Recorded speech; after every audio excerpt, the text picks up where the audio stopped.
মানে কি ঝগড়া।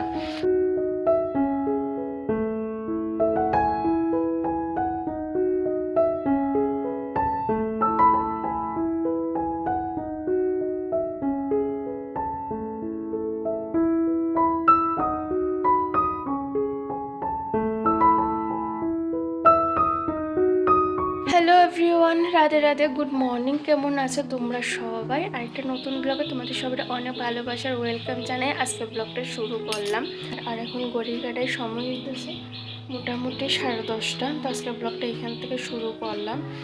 কালকে রাত্রে আমার বর আইতে আইতে 1টা বাজাই লইছে। আর এটা নিয়ে মানে আগুনের পরে গড়ে কি অশান্তি, মানে কি ঝগড়া। ও আমরা বুঝাইতেছে যে তারা ছাড়তেছে না, আর আমার কথা হইতেছে আমি গড়ে একা, তুমি কেমনে আয়ো না। মানে এমনিতেও কোনোখানে যায় না, ওই যে জামাই বউর মধ্যে মিষ্টি যে ঝগড়াটা, এই ঝগড়াটা সেই রকম কোনো ঝগড়া না। এই করতে করতে আমরা রাত্র 2টার সময় ঘুমাইছি। ও আইলো, তারপর একটু রেস্ট করলো, ফ্রেশ হইলো। আর ওইখান থেকে তো খাওয়া দাওয়া কইরে আইছে। তো বাড়িতে তো খাওয়া দাওয়ার কোনো ঝামেলা নেই। তো আমি ওষুধ টষুধ খাইয়া সেরা কথা কইছি, শাশুড়ির সাথে কথা কইলাম, ননাসের সাথে কথা কইছি। তারপর আমার একটা জাল ফোন করছিল, কাকা শ্বশুরের দেওরের জাল আর কি। তো তার সাথে কথা কইছি, আমার ছোট। তো আমার মার সাথে কথা কইছি। এই করতে করতে আমি 12টা বাজাইছি। আর তার মধ্যে আমি কতবার যে ওরে ফোন করছি যে আয়ো, 11টা অবধি কিন্তু আমি ফোন করছি না। কিন্তু যখন 11:30 আমি 11:30টার সময় ফোন করছি, কইছে আমার আর আধা ঘন্টার মতো লাগবো, তারপর আমি আইতাছি। কিন্তু ওই যে 12টা বাজতেছে, তারপর থেকে আমি একটু পরে পরে ফোন করতেছি। আমার আর শরীরটা না এতটা খারাপ লাগতেছিল, আমার মনে হচ্ছে মাথা ঘুরাইতেছে আর প্রচণ্ড ঘুম পাইতেছিল।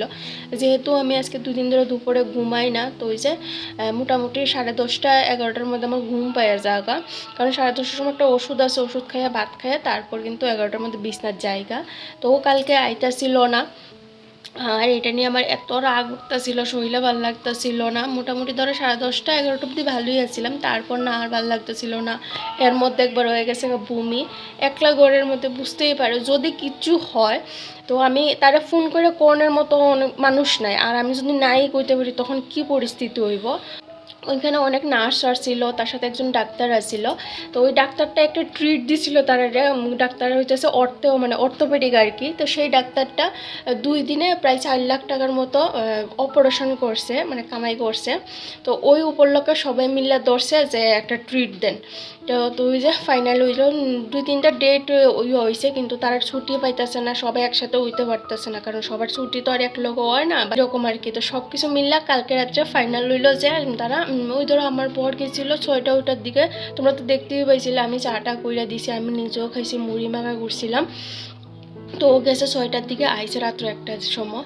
আর এই নিয়ে আওয়ানোর পরে ঘরের মানে ওর সাথে অশান্তি করতেছি যে তুমি কেলে গাইতেছো না, তুমি তো কইতেই পারতা যে তোমার ঘরে তোমার ওয়াইফ প্রেগনেন্ট, হ্যাঁ, একলা অবস্থা কেউ নাই দেখার মতো।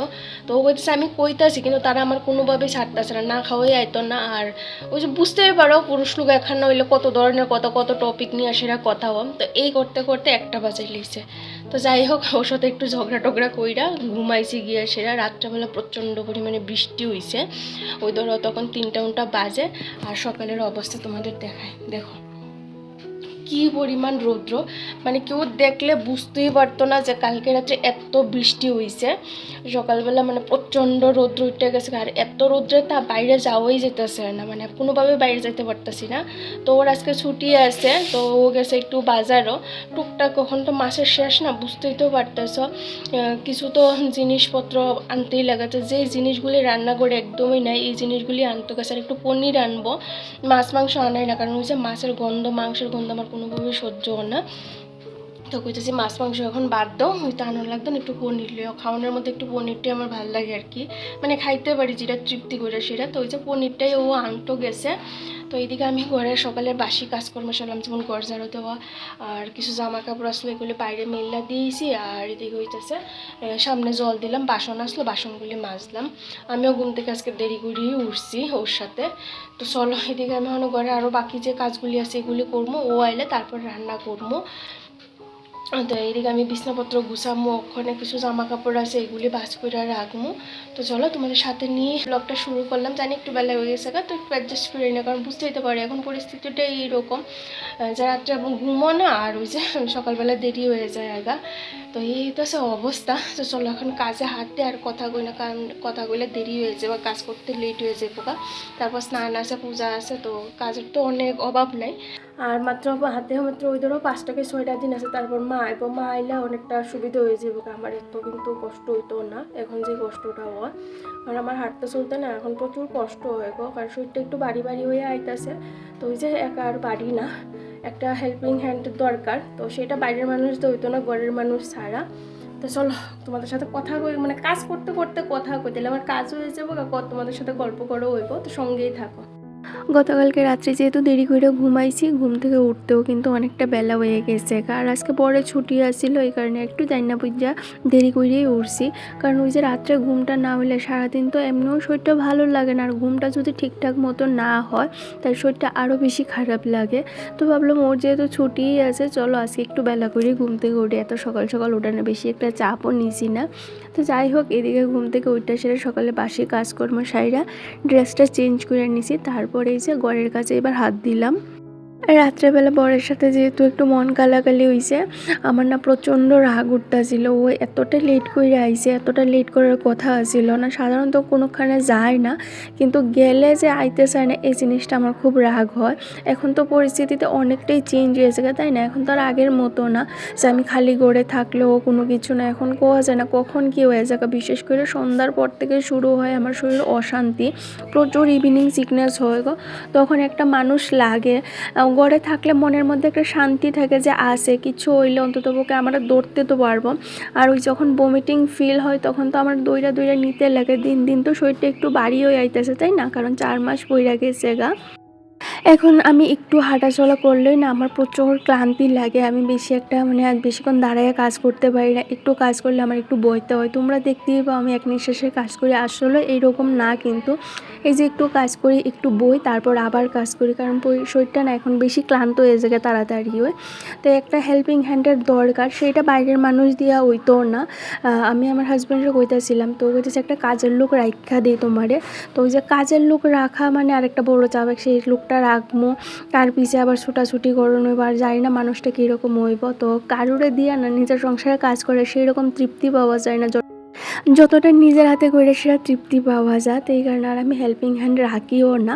আর আরেকটা তো বিষয় আছে, টাকার ব্যাপার। দেখবা 2-একটা কাজ করবে, যেমন বাসন মাজা, ঘর দোয়ার মুছামুছি, কাপড় ধোয়া, এই কয়টা কাজ করলে প্রচুর টাকা লয়ে যাবো। ন্যূনতম তো 5 থেকে 6,000 টাকা আমার খরচা করতে হবে। এখন যদি এত টাকা খরচা করি, তো ডেলিভারির সময় তো একটা খরচা আছে, আর দিন দিন তো খরচা বাড়তে আছে। ডাক্তার দেখানো থেকে শুরু কইরা বাড়ি যাওয়া আওয়া আরও না জানি কত খরচা, যে খরচাগুলি আমরা এখনও জানি না। তো হাতটা একটু মানে ইয়ে করেই চলতে আসি। এখন যদি হাত এত বড় করে চলি, পরে আমাদের অনেকটা কষ্ট হইব, কারণ আমরা চাই না যে কারোর কাছে আমাদের যাতে পরবর্তী সময়ে হাত পাততে হয়, সে পরিবারই হোক বা যেই হোক। কারণ আমরা চাই আমাদেরটা আমরাই সুন্দরভাবে যাতে সবটা ঠিকঠাক মতো করতে পারি আর কি। এই কারণে এখন থেকেই কিন্তু অনেকটা বুঝে শুনে হিসাব করে চলতেছে। আর এখন তো মাসের শেষ, তো বর গেছে একটু বাজারে, টুকটাক কিছু বাজার করতে হইব, করে সেরকম কোনো কিছু নাই। আগে তো মাছ মাংস কিছু না কিছু থাকতো, এখন তো সেটাও হয় না, সেটা রাখি না। কারণ ওই যে মাছ মাংসের গন্ধ না আমার মানে কী কমু, আমার এত খারাপ লাগে, এত বমিটিং ফিল হয়। এই কারণে ঘরে মাছ মাংস আমি একদমই রাখি না। ওর যদি খাবার ইচ্ছে হয় তখন অল্প একটু করে আনে। তো ওই যে সকাল সকালে ইদানিং আমি রান্নাবান্না সাইরা নিতেছি, কারণ জানি বেলা হইলে এই রান্না বাড়ার কাজটা না আমার লাগে অনেকটা চাপে রয়ে জায়গা, আর শরীরের অবস্থা কখন কীরকম হয় সেটাও জানি না। তো সকাল সকালে সমস্ত কাজ বা সারি না, সকালে যত এনার্জিটাও ভালো থাকে, কাজগুলি করতেও একটু সুবিধা হয়, একটু কষ্ট হয়, কিন্তু ওই যে কষ্ট হইলে এটার মধ্যে যেমন একটা আলাদাই শান্তি আছে। তো এইদিকে তোমাদের সাথে গল্প করতে করতে দেখো বেশ অনেকখানি কাজকর্ম সাইরা নিছি, ঘর দর গুছানি দুটোটা গড়ি গুছাইয়া ক্লিনিং ডাস্টিংটা সাইরা নিছি। তো সকালে যা বাসন মাজা রাখছিলাম এগুলি জায়গা মতো গুছাইয়ে রেখা দিয়া এবার রান্নাঘরটাও একটু একটু করে গুছাইয়ে নিতে আসি। একটু তো এলোমেলো হয়, আগে তো মানে কাজ করার সঙ্গে সঙ্গে গুছাইয়ে নিতাম, এখন যেহেতু এইটা পারি না, তো ওই যে জমানো কাজগুলি যখন ভালো লাগে তখনই আবার একটু একটু করে কইরে রাখি। যেমন এই দেখো না, মশলার প্যাকেটটা গতকালকেই আইনা রাখছিল, ডিউটির থেকে আইবার করবার সময় আগে তো ওই যে গড়ে মশলা করতাম, এখন আর পারি না এগুলি বাড়তি কাজগুলি না, আগে যেমন রাত্রে করতাম, এখন তো রাত্রেই মানে সবচেয়ে বেশি আমার অসুস্থ মানে হয়ে যায় আর কি।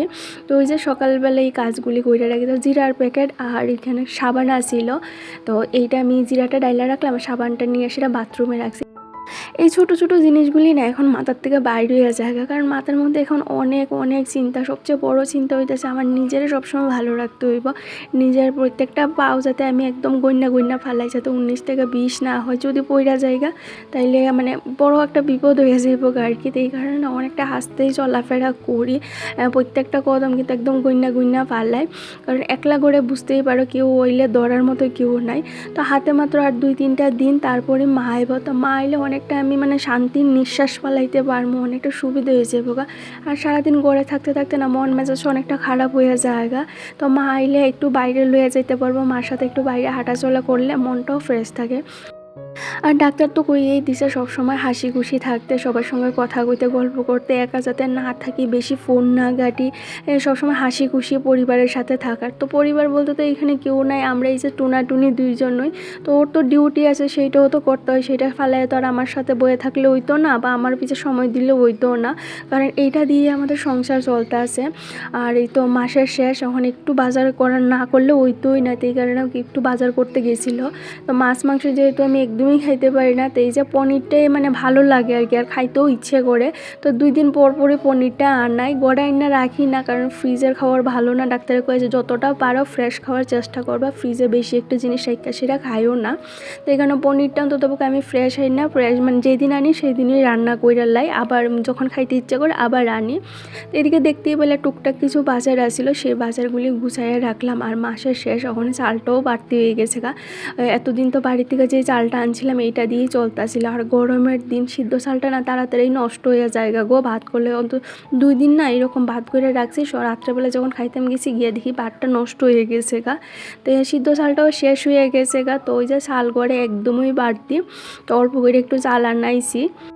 তো চালটা বালতির মধ্যে ডাইলা রাইখা এদিকে আমি যা রান্না করবো সব কিছু একবারে কাইটটা রেডি করে তারপরে রান্নাটা বোয়ামো। তো আজকে করবো এই যে শুটকি মাছের একটু চাটনি। এখানে আনছে মিষ্টি কুমড়ার ডুগার পাতাগুলি এতটা সুন্দর, আর ডুগাগুলিও না একদম লকলক করতেছে। তো এখানে পনির করার লেগে আলু, তারপর এখানে আদা রসুন যা লাগবো মানে যা রান্না করার লেগে যা প্রিপারেশন সব কিছু রেডি কইরা এদিকে পনিরটা বাইজা তুইলা রেখে দিয়েছিলাম। আর ওই যে এদিকে ভাত হইতেছে, ডাল কিন্তু হয়ে গেছে গা। তো এদিকে রান্নাটাও বোয়াই দিছি। পনিরটা একদম সিম্পলভাবেই করছি, সমস্ত মশলা ভালোভাবে কষাইয়া আলুটা দিয়ে আর একটু কষাইয়া নিয়েছি।